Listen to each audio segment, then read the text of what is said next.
Hi, today we are going to change the default font in Microsoft Word. Generally, we get Calibri font as the default font in Microsoft Word. So to change it, press Ctrl and D at the same time.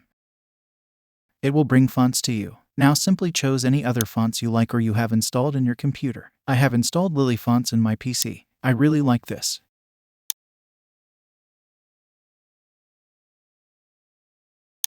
Here is Lilly.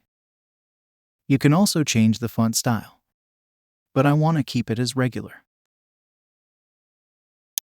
Then the size. I am keeping it 12.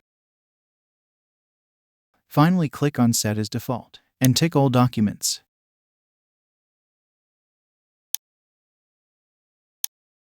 Now you can see that the font family and size has been changed. If I close it and come back,